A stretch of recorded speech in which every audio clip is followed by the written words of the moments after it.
Celestial, te agradecemos en esta tarde nuevamente por tu presencia entre nosotros, Señor.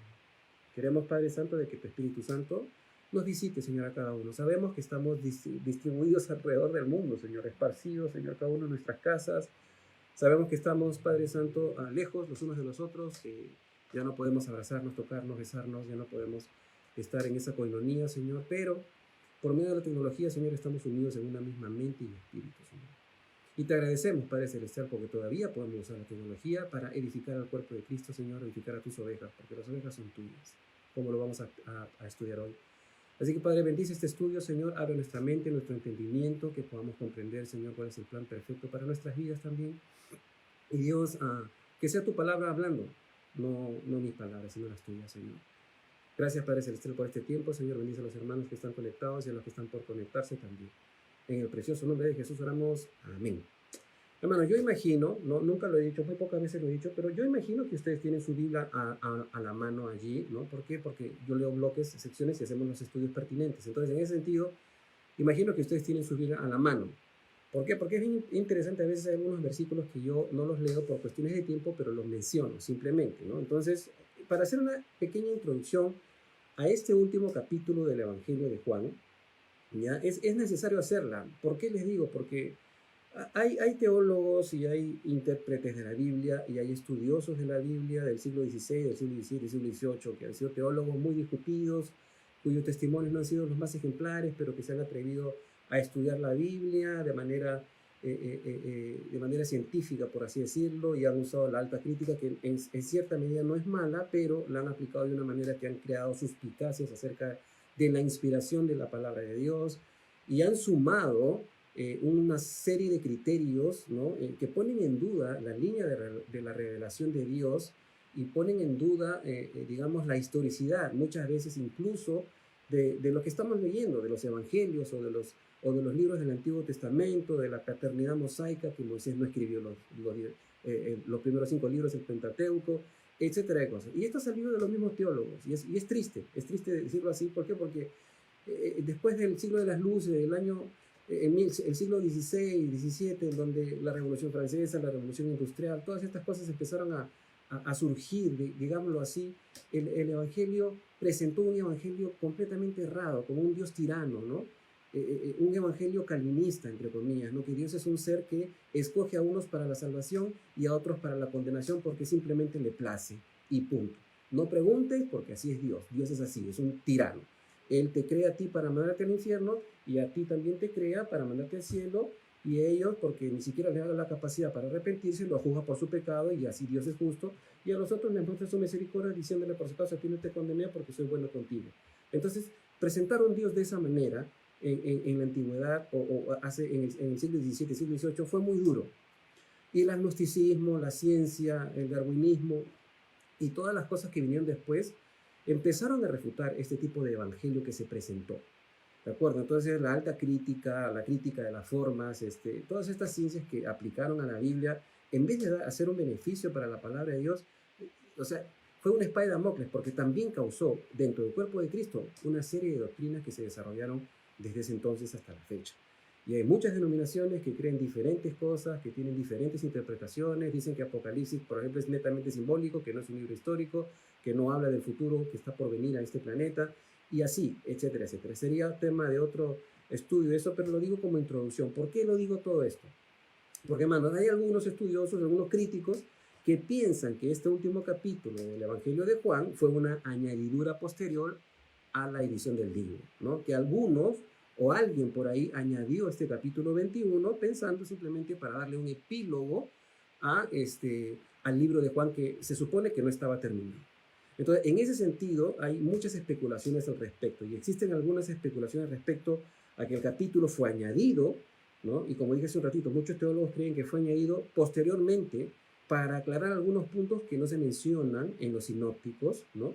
Y no se mencionan en este evangelio también. Otros estudiosos sí creen que es de la mano de Juan por el estilo literario, ¿no? En el que está escrito. Entonces, hay que estudiar algunas ciencias para ser un erudito, entre comillas, ¿no?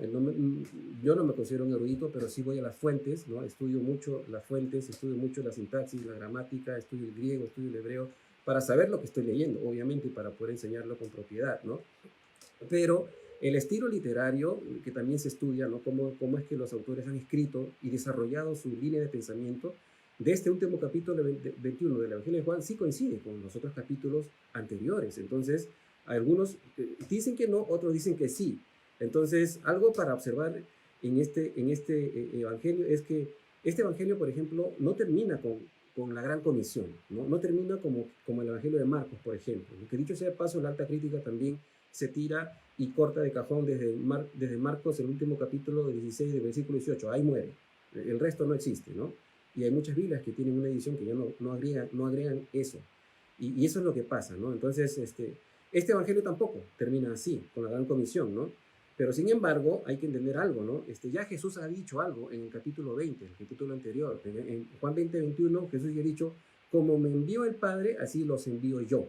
Entonces, en ese sentido, sí, este Evangelio también tiene el sentido de la gran comisión, de predicar las buenas nuevas del Evangelio. Entonces, parece ser que el propósito de este capítulo, este último capítulo de Juan, ya es como un epílogo dentro de su Evangelio.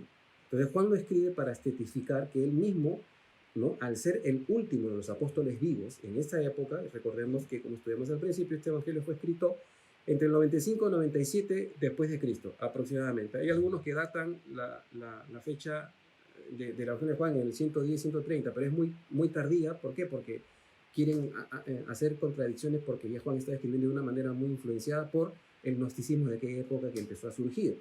Pero normalmente el consenso general es que fue escrito entre el 95, 97, 96, por ahí después de Cristo. Entonces, Juan era el último apóstol vivo en esa época, ¿no? Entonces tuvo la oportunidad de escribir su evangelio en la recta final de su vida. Por eso que en las epístolas él se autodenomina el anciano, ¿no?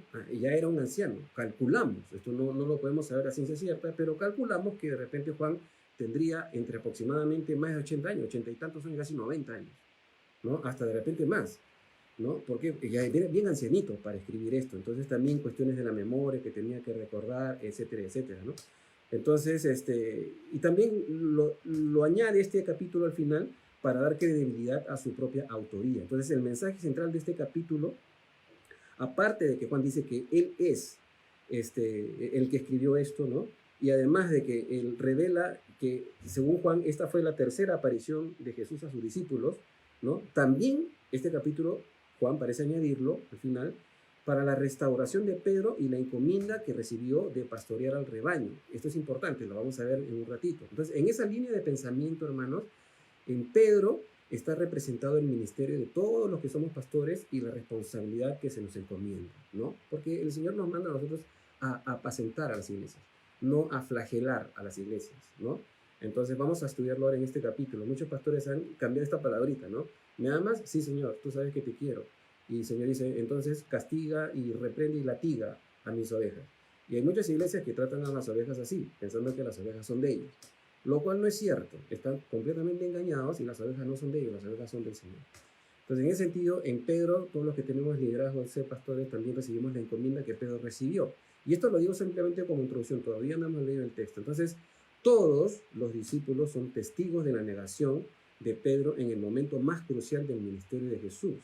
Y es posible que parte del propósito de lo que Juan escribe en este capítulo es para reivindicar al apóstol Pedro como uno de los pilares de la iglesia. ¿Por qué? Porque ya Pedro posiblemente haya sido martirizado, ¿de acuerdo? Algunos estudiosos lo mencionan, y también Josefo y Eusebio, Eusebio, perdón, no Josefo, Eusebio lo menciona en Historias de la Iglesia.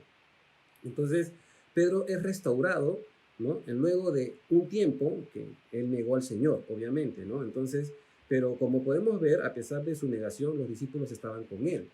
Entonces, los discípulos creían en el liderazgo de Pedro. De alguna manera, no había acusaciones contra él, a pesar de que Pedro negó al Señor 3 veces y ya está registrado en los evangelios. Y los evangelios ya estaban empezando a circular para la época que Juan escribió su evangelio. Entonces, los demás discípulos también tenían que avergonzarse de algo. ¿Por qué? Recordemos que en Marcos 14:50 dice que cuando aprendieron a Jesús, sus discípulos salieron corriendo. Entonces, no solamente fue Pedro el que lo negó, ¿no? Porque a Pedro le preguntaron. Por influencia de Juan, Pedro entró al patio, ¿no? donde estaba Jesús ahí, y le preguntaron, ¿tú también estabas con ellos? No, yo no lo conozco, y está con misuras y todo, y a la tercera vez cantó el gallo, y Pedro salió y lloró amargamente. Pero los discípulos, en el momento de la captura de Jesús, también salieron corriendo conmigo, o sea, si te vino, no me acuerdo, y salieron corriendo y se fueron. Entonces también, tanto los discípulos como Pedro tenían de qué avergonzarse, entre comillas, ¿no? Pero vimos que estaban juntos allí. Lo interesante de esta narrativa es que Juan presenta a Jesús como una persona común. O sea, Jesús estaba ahí en la orilla, ¿no? Esperándolos que ellos salgan, ¿no? Y en las apariciones de Jesús antes de su ascensión, o sea, Jesús no hizo ni estruendos, ni relámpagos, ni nada. Simplemente apareció de la manera más simple, ¿no es cierto? Y lo hizo para consolar a los discípulos, ¿no? Y evidenciar su cuerpo glorificado, porque él dijo, tóquenme, mírenme, tengo carne y huesos, incluso les pidió de comer. Entonces es importante ver esto, el cuerpo glorificado de Jesús. Entonces no es un fantasma, es su cuerpo real, y encima comió, y esta vez también va a comer con ellos. Entonces, y también se apareció Jesús para darle instrucciones finales, ¿no? Entonces, hermanos, de manera de introducción quise hacer esto. ¿Por qué? Porque siempre hay cuestionamientos al respecto de este capítulo 21 del Evangelio de Juan. Pero ahora sí vamos a leer el texto. Vamos a leer versículos del 1 al 4 y hacemos el comentario pertinente. Dice, versículo 1 del capítulo 21. Dice así, después de esto, Jesús se manifestó otra vez a sus discípulos junto al mar de Tiberias y se manifestó de esta manera. Estaban juntos Simón Pedro, Tomás llamado el Dídimo, el mellizo, ¿no? Natanael, el de Caná de Galilea, los hijos de Zebedeo y los otros dos de sus discípulos. Simón Pedro les dijo, voy a pescar. Ellos le dijeron, vamos nosotros contigo también. Porque fueron y entraron en una barca y aquella noche no pescaron nada. Cuando ya iba amaneciendo, se presentó Jesús en la playa, mas los discípulos no sabían que era Jesús. Ahora, en el contexto, el mar de Tiberias es otro nombre para el mar del Galilea, ¿ya? Y esto ustedes lo pueden buscar en Juan 6, en versículo 1, el mismo Evangelio, capítulo 6. Entonces, Juan solo menciona en esta historia a 7 discípulos. Es importante. ¿Por qué?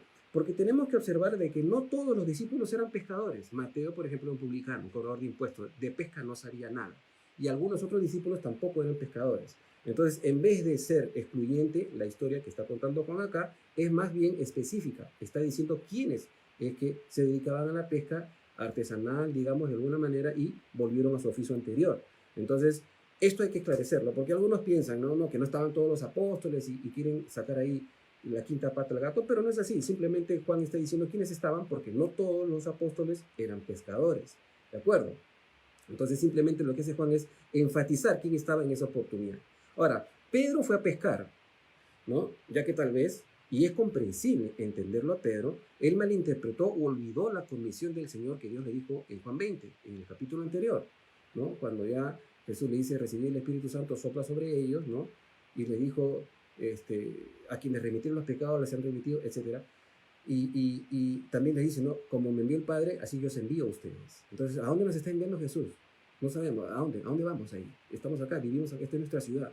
Así como me envió el Padre, yo os envío a ustedes. ¿Pero de qué está hablando? No entiendo, no entendemos. Entonces, Pedro, después que Jesús ya había resucitado y estaba apareciendo por varios lugares, los discípulos estaban como un poco así, como un poco confundidos, como, ¿y ahora qué más? ¿Qué viene? ¿Qué sigue después de todo esto? Entonces, en esta aparición ya estamos viendo que Jesús va a precisar algunas cositas más. ¿De acuerdo? Ahora, Pedro también tenía una familia que mantener. Obviamente, necesitaba volver al trabajo. Además, su negación y su fracaso a causa de su pecado al negar a Jesús era algo que lo carcomía. Tal vez Pedro siempre pensaba en ello, ¿no? Y algo que lo tenía ahí presente, ¿no? Entonces, siempre pensaba en que ya se iba a hacer pública su negación hasta años después. Nosotros la conocemos justo por la historia de los evangelios. Entonces, tenía que hacer algo para no estar pensando en aquello, ¿no? Y en las apariciones anteriores, ¿no? Cuando Jesús se aparece anteriormente, no se menciona que Jesús tuvo una conversación personal con Pedro. En los evangelios no se narra esto, solamente aquí en Juan. Solo Juan narra esta conversación. Vemos también que su liderazgo natural, el liderazgo natural de Pedro, se estaba acentuando por el hecho de que los otros 6 discípulos que estaban con él, ¿no? Fueron a seguirlo y dijeron, bueno, vamos a pescar pues también contigo, ¿no? O sea, no tenemos más que hacer, somos pescadores, vamos a chambear, vamos a pescar. ¿No? ¿Por qué? Porque todos ellos tenían familia, manutención y etcétera de cosas, y necesitaban trabajar. Es interesante esto, necesitaban trabajar para proveer para su familia. Pero sin embargo, en sus esfuerzos como pescadores, ¿no? Al menos esa noche, ¿no? No pescaron absolutamente nada, ¿no? Es interesante esto. No pescaron nada toda la noche. Normalmente los pescadores siempre salen a pescar de noche. Entonces yo imagino el pensamiento de ellos, ¿no? Incluso el de Pedro, ¿no? Imagino frases como, por ejemplo, encima de esto, ¿no? El maestro no está con nosotros y ni siquiera podemos pescar un solo pez.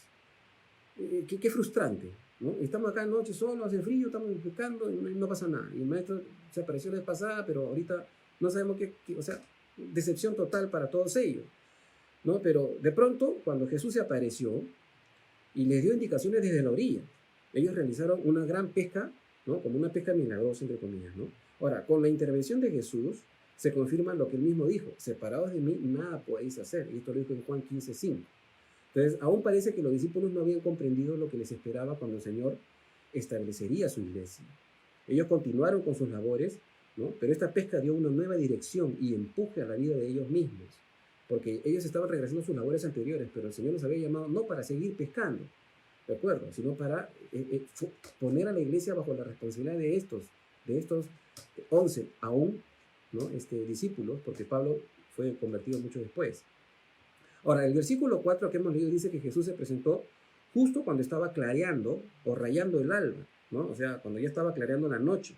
Pero aún así los discípulos no lo reconocieron, ¿no? Es difícil reconocer a alguien a 100 metros, ¿no? Entonces yo imagino que algunos de repente, bueno, en ese tiempo no usaban lentes, pero no veían y ya, y no lo reconocieron. Entonces, como dije hace un ratito, los pescadores normalmente aprovechan la noche para pescar, porque los peces cuando están de noche salen a la superficie, entonces es más fácil pescarlos en la madrugada, durante la noche. Todo pescador artesanal conoce eso. Sin embargo, ellos no pescaron absolutamente nada, nada de nada, ¿no? Entonces, todos los pescadores artesanales saben de que es la mejor hora para pescar. Sin embargo, cuando ven a Jesús, la cosa cambia. Vamos desde el versículo 5 al versículo 8, dice: y les dijo, o sea, cuando Jesús estaba en la orilla, digamos que más o menos aproximadamente a unos 100 metros, ¿ah? Ojo. Jesús, el versículo 5 al 8 dice: y les dijo, hijitos, ¿tenéis algo de comer? Le respondieron, no. Él les dijo, echad la red a la derecha de la barca y hallaréis. Entonces la echaron y ya no podían sacar por la gran cantidad de peces. Entonces aquel discípulo a quien Jesús amaba dijo a Pedro, entendamos que este discípulo es Juan, dijo a Pedro, es el Señor. Simón Pedro, cuando oyó que era el Señor, se ciñó la ropa porque se había despojado de ella y se echó al mar. Bueno, los pescadores se sacan a veces la ropa, ¿de acuerdo? Porque meterse al agua para desenredar las redes que están atracadas con las piedras del fondo del zócalo, entonces es muy difícil. Entonces se quedan como en ropa interior y se tiran al agua. Versículo 8. Y los otros discípulos vinieron con la barca a la orilla arrastrando las redes de peces, pues no distaban de tierra, sino como de 100 codos. Entonces, lo primero que vemos aquí, que tenemos que observar, es la manera en la que Dios siempre inicia una conversación. Esto me llama mucho la atención, hermano, de verdad. Jesús ya sabía que no habían pescado toda la noche, entonces, ¿por qué les pregunta, ¿tenés algo para comer? Si Jesús ya sabía que no habían pescado nada. Y esto me agrada mucho, ¿saben por qué? Porque Dios siempre quiere respuestas que inviten a su intervención. Dios nunca entra así rompiendo la puerta y pateando todo, como si fuera un conquistador caudillo, como un rey medieval. Jesús no actúa así. Jesús hace preguntas como para esperar una respuesta que invite a su participación. Lo mismo le dijo a Adán cuando pecó. Jesús sabía, Dios sabía que Adán se había escondido entre los matorrales ahí en el huerto, pero le dijo, ¿dónde estás? ¿No? Ahora, las películas que ustedes han visto dicen, ¿dónde está? Y con una voz como si fuera un Hitler, un tirano, ¿no? Yo no creo que haya hablado así. Creo que Dios le está diciendo, ¿dónde estás? No te veo. Y les aseguro, hermanos, que si Adán decía, ¿sabes qué, Señor? Perdóname, conmigo el hablo que me dijiste de una goma. Yo le he dicho, ok, te perdono, ya está bien. Pero como se justificó, la cosa cambió y la historia cambió. Entonces, Dios siempre quiere respuestas que permitan su intervención. Por eso pregunta, ¿tienes algo de comer? Si ya sabía que los apóstoles no habían pescado nada. Entonces, los discípulos supieron, ¿no? Los discípulos pudieron no haber contestado porque no lo conocían. En ese momento no lo reconocieron. A 100 metros no lo reconocieron. Entonces, la pregunta de Jesús invita a una intervención por su parte. En base a la respuesta de los discípulos, Jesús le da una sugerencia. ¿De acuerdo? Jesús le dice, echa la red al otro lado. Porque primero le pregunta, ¿tienen algo para comer? Y dicen, no. Nada más. No dijeron, no, todavía no hemos pescado. Dijeron simplemente no. Y Jesús le dice, echa la red al otro lado y van a hallar rápido. Entonces, al margen, hermanos, de cualquier interpretación respecto a la autoridad de Jesús y que aún después de su resurrección, Jesús sí podía hacer milagros también, lo más significativo es que Jesús se presenta de una manera amical. ¿Y por qué amical? Porque la palabra para hijitos, ¿ya? No es huios, como se escribe en el original griego, ¿no? Sino es paidia, ¿ya? Paidia, ¿no? Que más fácilmente se puede traducir como muchachos, ¿no? O amigos, o jóvenes, se puede traducir así. Entonces, la traducción al lenguaje actual la traduce por amigos. Es como que Jesús hubiese estado en la orilla y le dice, hey muchachos, ¿tienen algo de comer? ¿No? Pero tradujeron hijitos, ¿no? Porque era dentro del contexto, algunos traductores han tenido ciertas reticencias para traducir alguna cosa literal. Entonces, esto es interesante, ¿no? Porque Dios se presenta de una manera amical, el Señor se presenta de una manera amical. Entonces, debido al fracaso de no pescar toda la noche, debido a este fracaso, ¿no? Los discípulos le hicieron caso a, entre comillas, este desconocido. Todavía no lo habían conocido, no lo habían reconocido. Le hacen caso. Pero luego, después de pescar inmediatamente semejante cantidad de peces, Juan cae en sospecha de que es el Señor. Y Juan había visto anteriormente la pesca milagrosa. Entonces, Juan es el que dice, es el Señor. Ahora, estaban como a 100 metros, como dije hace un rato, y recién estaba clareando, ¿no? Y un hombre en la orilla grita desde lejos, ¿tienen algo de comer? Entonces, el original denota como que Jesús preguntó si tenían algo para comer conjuntamente con los peces, como algo para acompañar con los peces. ¿Ya? Es interesante esto, ¿no? Y entonces, estos detalles no se pueden ver a simple vista si no examinamos los originales. Entonces, esto demuestra la sensibilidad del Señor en nuestras labores, por más difíciles que se presenten, porque Él los esperó con pan, no solamente con un pez en la brasa. ¿De dónde trajo el pan? No lo sabemos, pero los esperó con un pez a la brasa y pan. Ahora, el versículo 7 narra la sorpresa de Juan, ¿no? Y el ímpetu de Pedro. O sea, este versículo 7, Juan dice, es el Señor. Y Pedro se pone la ropa, contrario a sacársela para poder nadar más rápido, se pone la ropa y se tira al mar. Entonces, es interesante ver la vehemencia de Pedro otra vez. Pedro siempre ha sido bien rápido, ¿no? Para hablar, para actuar. Sacó la espada, cortó la oreja de Malco. Entonces se ciñó la ropa. Es decir, se puso las prendas que se había quitado para estar libre de poder meterse al agua por si a veces, y a veces ocurría con frecuencia, como dije hace un rato, las redes se enganchan en el zócalo, en las piedras, y tal, tiene que meterse a desenganchar las redes, porque ellos pescaban por rastreo, ¿no es cierto? Entonces, normalmente los que van a nadar se despojan de la ropa, pero Pedro hizo todo lo contrario, se puso las túnicas acostumbradas y nadó hasta la orilla, o sea, llegó completamente a la orilla empapado. Difícil nadar con ropa, es difícil. Entonces los otros discípulos, no pudiendo subir la red a la barca por la cantidad de peces y el peso, remaron con todas sus fuerzas arrastrando la red hasta la orilla. Yo imagino que de seguro muchos se bajaron a empujar todo, porque era demasiado el peso y la barca, que tampoco era enorme, ¿no? Entonces, el cuadro aquí es bien sensible, hay que saber entenderlo. O sea, es sensible ¿por qué? Porque Jesús ya se ha aparecido a varios, pero ellos estaban como resignados a continuar sus labores. Es decir, ellos volvieron a la pesca porque falta, ¿no? Y bueno, nadie nos regala los frijoles, entonces tenemos que salir a pescar, ¿no? El Señor se está apareciendo por ahí, no sabemos qué va a pasar, entonces vamos a chambear. Y eso es algo sensible porque ellos estaban queriendo hacer las cosas desde su perspectiva. Entonces sabían que Jesús estaba por allí, pero no tenían indicación precisa de cuándo y cómo empezarían el trabajo que Jesús les había encomendado con anterioridad. Entonces pescar era lo único que ellos sabían hacer. Y no se puede juzgar, porque muchas personas a veces cuando no encuentran la voluntad de Dios se dedican a su negocio. Y no está mal, ojo, no está mal, ¿no? Entonces cuando vieron al maestro se apresuraron a llegar a él, no importando lo que cueste. Y Jesús no le dijo, muchachos, vengan acá a la orilla. Jesús simplemente le dijo que tienen las redes al otro lado. Entonces, y esto demuestra disposición de parte de los discípulos. ¿Cuánta disposición mostramos nosotros por la presencia de Jesús? Es una pregunta que la dijo ahí, hermanos, para que ustedes la respondan. ¿Cuánta disposición mostramos cada uno de nosotros por la presencia de Jesús en nuestra vida? Vemos el versículo 9 al 14, dice, al descender a tierra vieron brasas puestas y un pez encima de ellas y pan. Jesús les dijo, traed de los peces que acabáis de pescar. Subió Simón Pedro y sacó la red a tierra, llena de grandes peces, 153. Y aun siendo tantos, la red no se rompió. Le dijo Jesús, venid, comed. Y ninguno de los discípulos se atrevía a preguntarle, ¿tú quién eres?, sabiendo que era el Señor. Vino pues Jesús y tomó el pan y les dio. Y asimismo, del pescado, ¿no? Esta era ya la tercera vez que Jesús se manifestaba a sus discípulos, después de haber resucitado de los muertos. Entonces, en el versículo 9, que para mí es ese enternecedor, Jesús los estaba esperando con el desayuno listo. Toda la noche en ayuno no habían comido nada y Jesús los espera ya con un pez asado, porque nadie come pez crudo, ¿no? Con un pez asado y con pan. Es interesante esto, ¿no? Entonces, ¿cómo que Jesús trajo esto? Ni idea, hermano. Pero ahí estaba Jesús con el pez y el pan. Y no se imaginen los panes como de ahora, eran unos panes enormes, como unas pizzas, algo parecido, así era el pan en esa época. Entonces, al margen de ser otro milagro más, lo que se demuestra es este cariño que tiene Jesús por sus discípulos, por los suyos, ¿no? Ellos estuvieron toda la noche sin comer y Jesús ya los esperaba con el desayuno. Jesús le dijo, traigan de los peces que acabé de pescar, y Pedro, solícito otra vez, se apresuró a subir a la barca y llegar hasta la red que estaba detrás, ya en la orilla. O sea, ¿qué tal físico de Pedro? Después de nadar, ¿no? Después de nadar casi 80 metros, más tienes que caminar con la ropa por la orilla y hasta llegar a Jesús, llegan los discípulos y Jesús, traigan de los peces. Y Pedro de nuevo entra a la barca a sacar, a jalar los peces. O sea, ¿qué tal físico de Pedro? Interesante, ¿no? Entonces, bueno, no queremos especular acerca de los 153 peces, ¿no? Porque muchas interpretaciones se han sugerido acerca del número, ¿no? Y se prestan para alegorías y para una sarta de especulaciones al respecto que están espiritualizadas, yo diría espiritualoides, ¿no?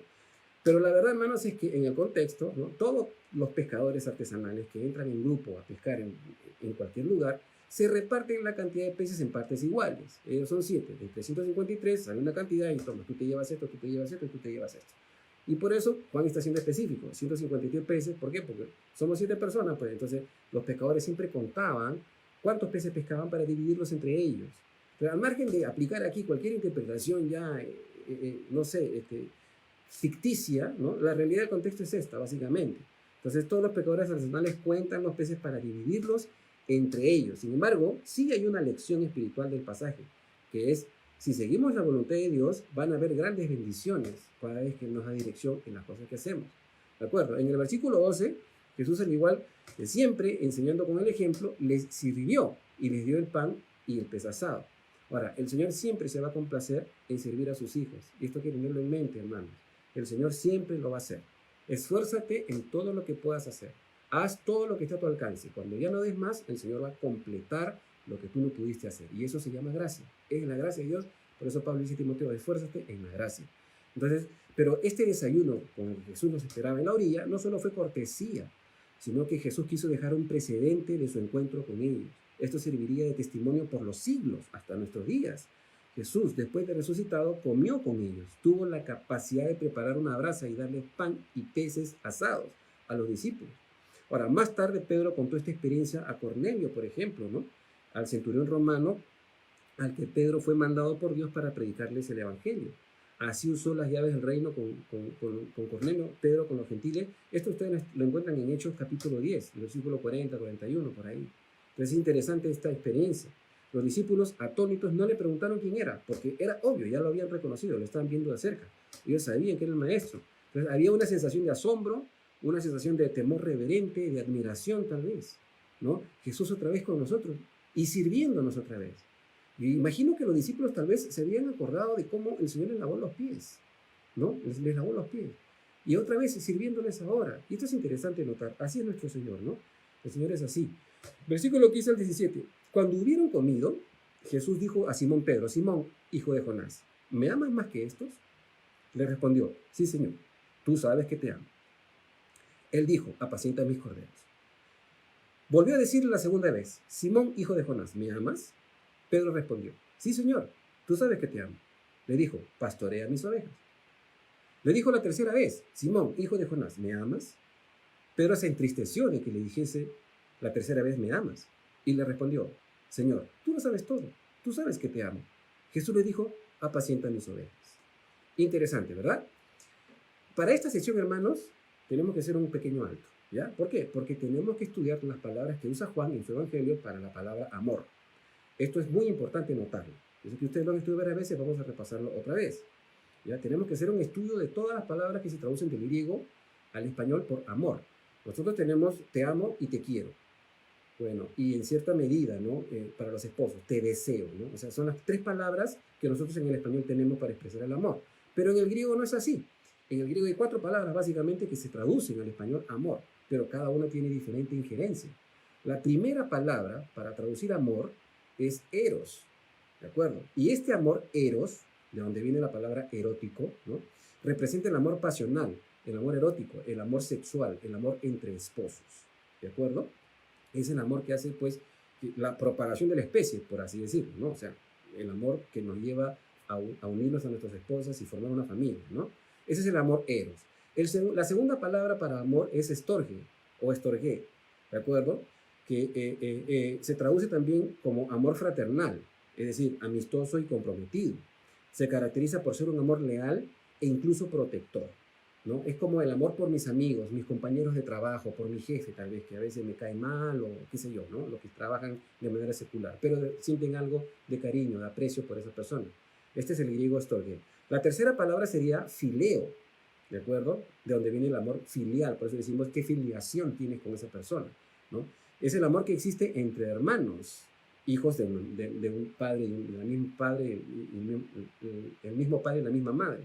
También es el fileo por el prójimo, el fileo por solidario, ¿no? El fileo que es cooperativo, que tiene compañerismo, se caracteriza por ser desinteresado y basado en el compañerismo, que se alegra cuando la otra persona es feliz y está bien. Ese es el amor filial, ¿de acuerdo? Memoricen esta palabra, filial o fileo. Y la cuarta palabra para amor viene del original griego ágape, ¿ya? Que es el amor más puro e incondicional, ¿ya? Puro e incondicional que puede existir. Es el amor que nutre, que es generoso, que es espiritual, que es profundo. Su prioridad es establecer el bien del ser amado, ¿no? Se caracteriza por ser devocional. Un amor devocional, un amor con el que sientes devoción por la persona. No es pasional, sensual, no busca su propio placer. Al contrario, encuentra satisfacción en dar amor. Por ello es considerado como un amor sensible, tierno, desinteresado, cuidadoso y amable, gentil. Estas son las 4 palabras que se escriben en griego original para amor. Y acá Juan está usando 2 de estas palabras. Él está usando fileo y ágape.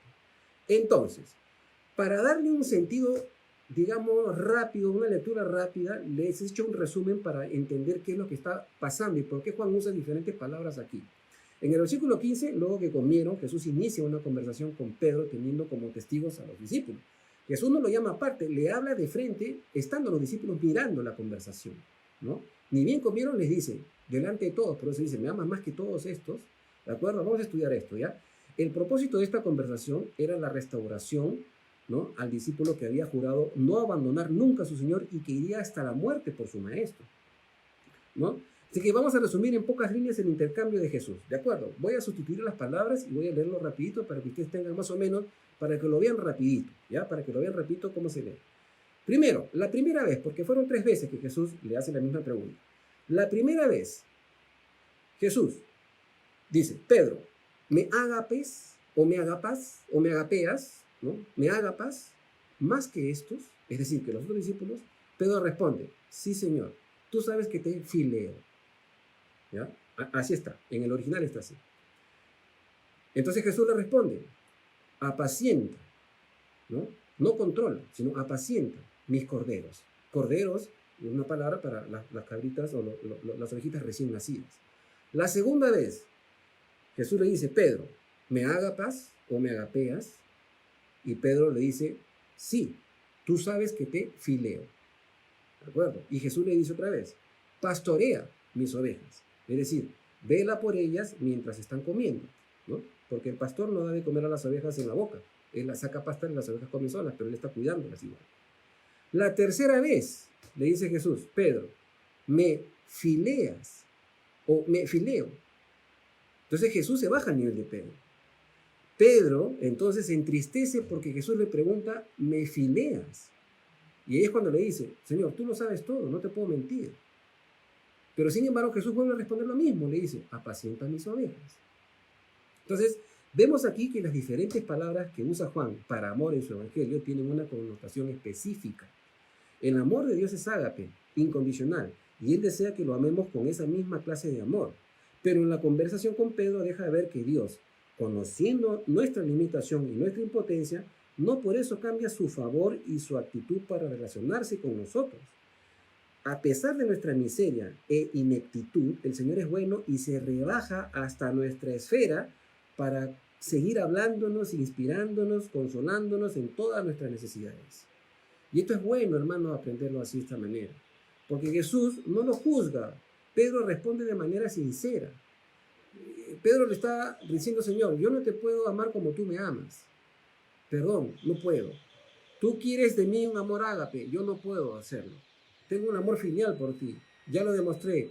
Te negué 3 veces, no sé si lo volveré a hacer, ¿no? Sin embargo, Pedro es confirmado en este escenario como uno de los pilares de la iglesia también. Entonces, hay diversas interpretaciones respecto a por qué Jesús le preguntó 3 veces lo mismo. Algunos comentaristas dicen que equivale a las 3 negaciones que dio Pedro en el momento de que más álgido, cuando confrontaron a Pedro, ¿no? Cuando si realmente conocía a Jesús. ¿Por qué? Porque es interesante. Si Pedro decía que sí lo conocía, posiblemente también lo mataban a Pedro en ese momento, ¿no? Acuérdense de que querían matar a Jesús y a Lázaro, que había sido resucitado incluso. Entonces muchos quieren sacar alegorías de estos textos y sobredimensionan o espiritualizan el contexto simple que Juan quiere plasmar al usar las diferentes palabras para amor. Juan sugiere la diferencia entre ágape versus fileo. Esto es lo importante de esta sección. Juan está haciendo una diferenciación en el tipo de amor, ¿de acuerdo? Que existe. Nosotros podemos querer al Señor, pero amarle realmente hasta la muerte como Él lo ha hecho por nosotros, eso es otro asunto. ¿Acaso Jesús está reclamando que Pedro pudiera amarle más que los otros discípulos? ¿No? Jesús puede saber quiénes lo aman realmente. El Señor lo sabe. La pregunta la hace delante de los demás discípulos, y esto es interesante notarlo. Todos ellos fueron testigos de la declaración de Pedro de que aunque todos se escandalizasen, él nunca lo haría. Mateo, capítulo 26, se registra esto. Señor, aunque todos se escandalicen, yo no me escandalizaré de ti. Sin embargo, lo negó 3 veces. Y los discípulos también, ¿no? Decimos acá en Perú con rabo de paja. Salieron corriendo cuando capturaron a Jesús. O sea, no podían acusarse entre ellos. Es lo interesante. Entonces Jesús quiso reivindicar a Pedro en el ministerio a pesar de su pecado. Por supuesto, el lloro amargo de Pedro demuestra arrepentimiento, quebranto por haber fallado al Señor. Y esto ustedes lo pueden leer en Mateo 26, versículo 75. Jesús lo supo desde ese mismo momento cuando Pedro lloró. Pero ahora, en esta circunstancia que Juan escribe, frente a todos, lo conforta, lo confirma. Y lo más interesante es que Jesús le demuestra, ¿no? Lo demuestra delante de todos los discípulos. Entonces, más que un reproche, como en el caso de Tomás, por ejemplo, cuando Jesús le dice, no seas incrédulo, sino creyente, ¿no es cierto? Más que un reproche, Jesús está haciendo entrar en razón a Pedro respecto de su carácter vehemente. Porque Pedro, hermanos, siempre fue acelerado, bocón, temperamental, apresurado, iracundo y hasta presuntuoso, ¿no? Este era el carácter de Pedro. Digamos que psicológicamente hablando, colérico sanguíneo, algo así. Ahora, estas son cualidades naturales de un líder desde el punto de vista mundano. Pero ahora Jesús le demuestra que el requerimiento elemental de Dios para servirlo es amarlo a Él incondicionalmente, como Él lo hace con nosotros. Jesús anima a Pedro a que enfoque su amor por medio del servicio abnegado por y para las ovejas, ¿no? Jesús dijo, si me amas, apacienta, alimenta mis corderos, mis ovejas, ¿no? Si me amas, si realmente me amas, haz esto que te estoy pidiendo. En otras palabras, imagino, vamos a parafrasear acá, en otras palabras le está diciendo, no te compliques con mucha teología, con muchas obras, aun si no lo comprendes todo, ámame sirviendo, apacentando, alimentando y pastoreando a mis ovejas. Ahora, las ovejas que ustedes van a tener no son suyas, son mías. Yo los he puesto a ustedes para apacentar a mis ovejas. No olviden que me sirven a mí.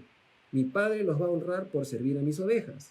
No pierdan la perspectiva exigiendo de las ovejas perfección. Nunca serán perfectas las ovejas. Nunca lo serán. Por eso los pongo a ustedes para que las apacienten hasta mi regreso. Esto es como una paráfrasis que estoy haciendo yo de esta conversación que saco como una lección, ¿no? Pero me ama así, apacienta mis ovejas. Entonces es una tarea que al Señor, a la que nos llama el Señor. Entonces no solo Pedro, Simón, hijo de Jonás, entre comillas, que es bien específico el Señor cuando lo llama por su nombre antiguo. Recuerda usted que Jesús le cambió el nombre a Cefas, que era Pedro, ¿no? Entonces, sino los demás discípulos escucharon lo que dijo Jesús. Por consiguiente, Jesús estaba dejando clara la confirmación de Pedro y los discípulos y el trabajo que les esperaba a ellos. Pastorear no es una tarea fácil, pero el amor lo soporta todo. Y Jesús, quien es el dueño del rebaño, es el que va a fortalecer a todos aquellos que trabajan para Él. ¿Ok? Versículo 18, vamos avanzando hermanos, 18 y 19 dice, de cierto te digo, cuando eras más joven, te ceñías e ibas a donde querías, mas cuando ya seas viejo, extenderán tus manos y te ceñirá otro, y te llevará a donde no quieras. Esto dijo, dando a entender de qué muerte habría de glorificar a Dios, y dicho esto añadió, sígueme. Interesante. Entonces, el versículo 18, ¿no? Cada vez que Jesús dice, leemos ahorita el versículo 18, cada vez que Jesús dice, de cierto, significa que mejor no tengas duda de que lo que dice Jesús va a pasar. Porque Jesús dijo, de cierto te digo, no, antes que cante la gallo 3 veces, Pedro, tú me vas a negar. Y se cumplió. Y ahora también le está diciendo esto a Jesús, de cierto te digo. A Pedro. Entonces es interesante, ¿no? Jesús le presenta el panorama a Pedro de su vida. ¿De acuerdo? Le está diciendo, tú cuando eras muchacho hacías lo que querías, pero ahora la cosa va a cambiar, las cosas van a ser distintas. En ese panorama, Pedro sabe que antes de conocer a Jesús, él era dueño de sus propias decisiones, pero ya de viejo, ¿no? Posiblemente sea dirigido por otros. Hay muchos comentarios, hermanos, respecto de esto también, pero Juan le da sentido a estas palabras en el versículo 19, ¿de acuerdo? Con las palabras de cierto te digo, Jesús habla de la predicción de la crucifixión de Pedro para el futuro. Ahora, es posible que para cuando Juan haya escrito su evangelio, Pedro ya haya sido martirizado, como dije al principio de este estudio, ¿no? Y haya sido martirizado. La tradición, hermanos, dice que fue crucificado de cabeza a pedido personal por el mismo Pedro bajo el imperio, o sea, bajo el gobierno de Nerón, entre los años 64 a 65 después de Cristo.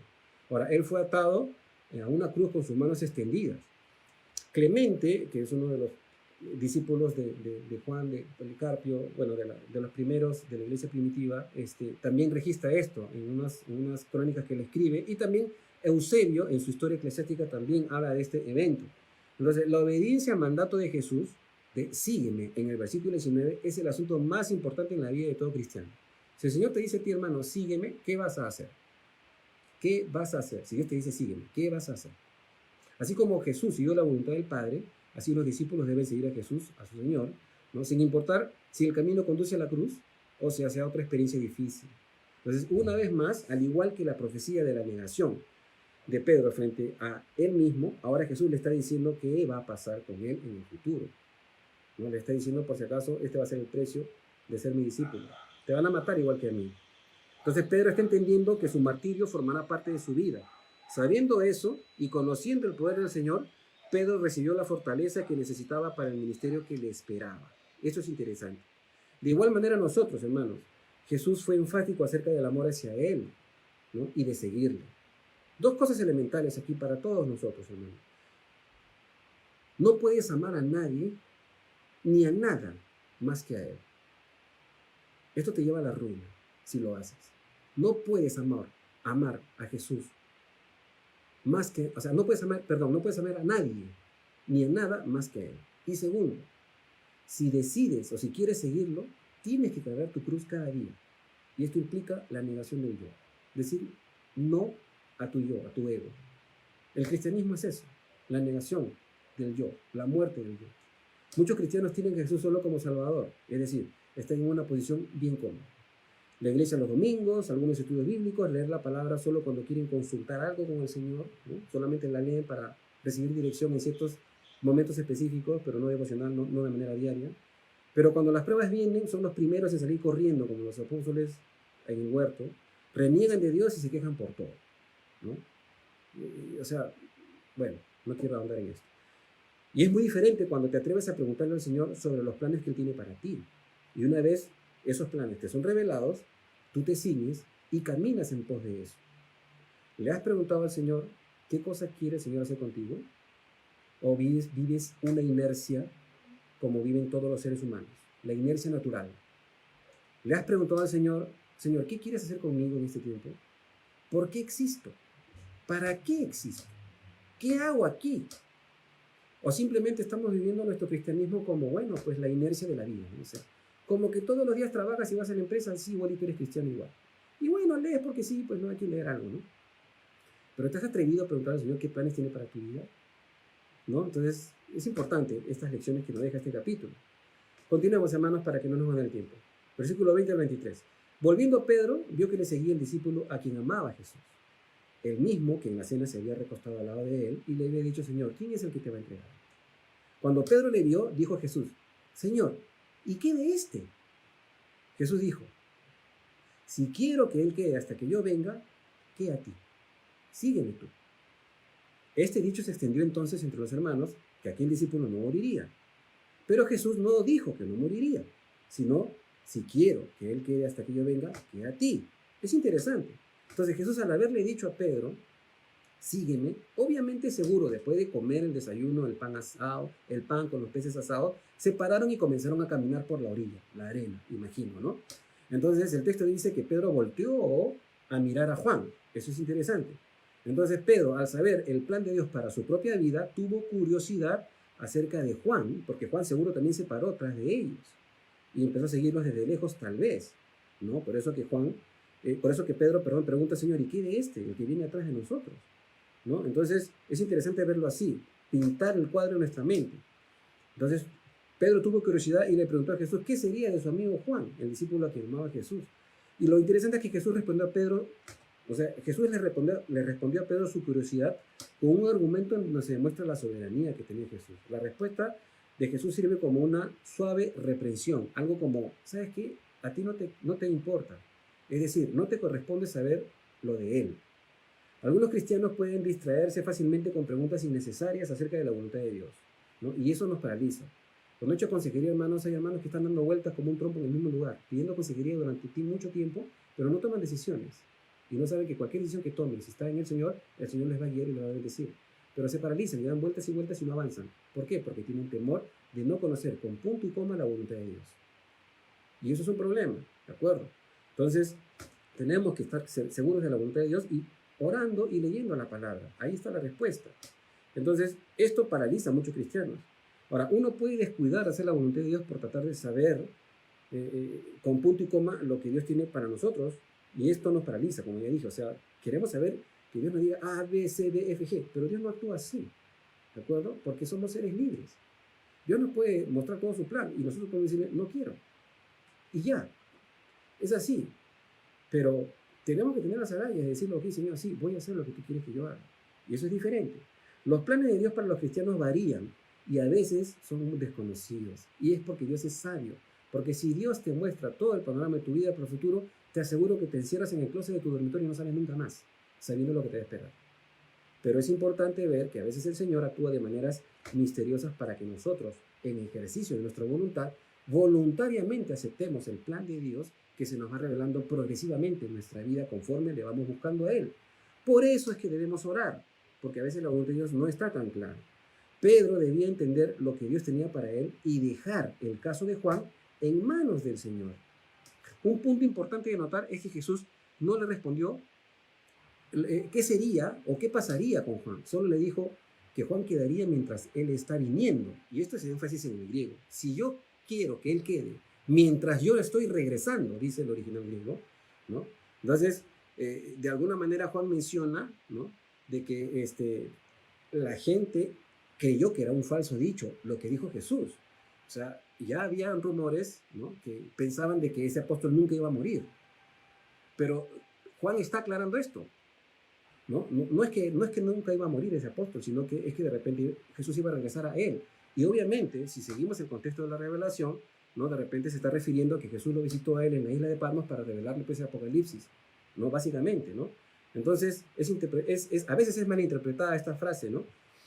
Y a veces o casi siempre sacan fuera de contexto la palabra del Señor, y esto conlleva malas interpretaciones, especulaciones sobre incluso la doctrina bíblica, y eso es terrible. Entonces nosotros creemos que la palabra de Dios se interpreta a sí misma y las profecías se complementan unas a otras, no se contraponen, ¿de acuerdo? La profecía bíblica que ha sido pronunciada en diferentes escenarios, diferentes tiempos y diferentes contextos, tenemos que saber cómo esclarecerlas a la luz de la revelación continua y la continuidad y la conexión respecto a la persona de Cristo Jesús. Malas interpretaciones llevan a concluir en antagonismo o contradicciones que la Biblia no tiene. Hay algunos que dicen, pero la Biblia se contradice. No, no se contradice, se complementa, que es diferente. Por ejemplo, decir que las profecías de Daniel ya se cumplieron atenta contra la revelación de pacto respecto a la nación de Israel y al pacto abrahámico. Otro ejemplo, decir que el milenio empezó después del Pentecostés es anular el simple hecho de que el reinado corporal de Cristo y el pacto davídico van a suceder en un futuro que no estamos viviendo hoy. Entonces, un milenio no puede durar 2000 años, pues. Hay unos que dicen, no, el milenio ya estamos corriendo, ¿ya? Jesús reina. Pero no es así. Ya pasaron 2000 años y Jesús todavía no ha retornado por su iglesia. Son malas interpretaciones. Entonces, por eso es necesario, por lo menos, esto es una sugerencia, hermano, por lo menos algún curso básico de hermenéutica bíblica, algún libro de interpretación bíblica que ustedes pueden acceder para entender bien, para comprender la línea de la revelación de Dios. Los discípulos de la primera iglesia entendieron el dicho de Jesús de que Juan no moriría, pero Juan mismo lo corrige de una manera certera. Jesús nunca dijo que Juan no moriría, sino que permanecería hasta que él regrese. Es un poco ambiguo el significado, incluso en el griego, para esta frase, pero debido a la historia consecuente y a la aclaración que hace Juan, podemos asumir que el mismo Juan interpreta las palabras de Jesús aplicadas a su persona, como que era necesario que él quede hasta recibir el testimonio de Jesús para poder recibir su evangelio, para poder escribir su evangelio, las epístolas, ¿no? Primera, segunda, tercera de Juan, y también el Apocalipsis. Juan era consciente de su ancianidad al escribir esto y trató de resumir los eventos según fue guiado por el Espíritu Santo. Sabiendo Juan la existencia del Evangelio de Marcos y posiblemente ya de la circulación de Mateo y Lucas, Juan quiso precisar el enfoque de la divinidad de Cristo y también los elementos que de algún modo respaldaban la actual vivencia de la iglesia de ese tiempo. Entonces, esclarecer el llamado de Pedro es básicamente, en este capítulo se puede notar, ¿no? Porque pudo ayudar a soportar las epístolas que ya estaban circulando de Pedro para cuando Juan escribe el Apocalipsis. Las epístolas de Pedro ya estaban circulando. Pedro ya de repente había sido martirizado. Y este capítulo de alguna manera también ratifica que sí, Pedro había sido apóstol y los escritos estaban siendo respaldados por el testimonio de Juan. Que Juan en su evangelio está siendo, sin querer también, el mejor apologista de la deidad de Cristo en todo su evangelio. Esto es interesante.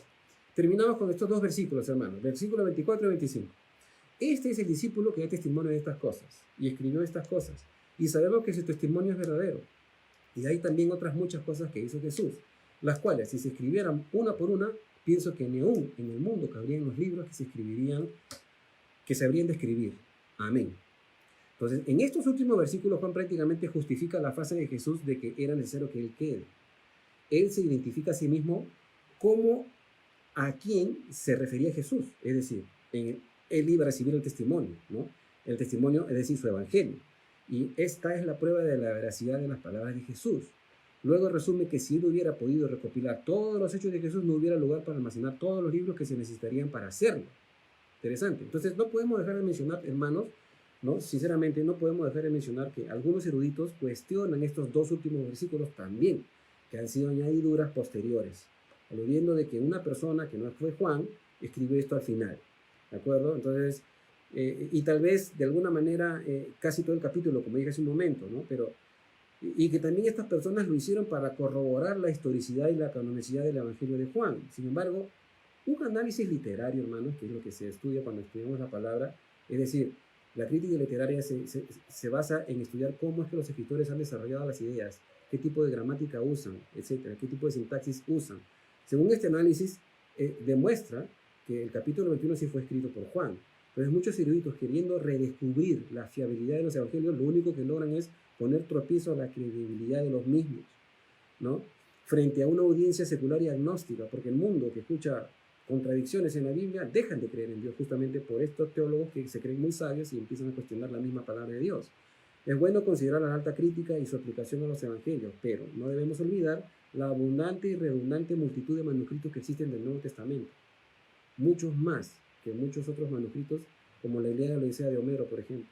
Muchísimos más. ¿De acuerdo? Entonces, y esto acredita no solo su historicidad, sino también la revelación de la doctrina. ¿Por qué? Porque lo que hemos estudiado, hermanos, y con esto estoy terminando, lo que hemos estudiado del Evangelio de Juan es historia. ¿Ya? El Evangelio de Juan es histórico. Tiene comprobación, tiene datación. Es historia. No solamente es un libro inspirado. Sí, es prioritariamente un libro inspirado, pero es historia. Hemos leído que es historia.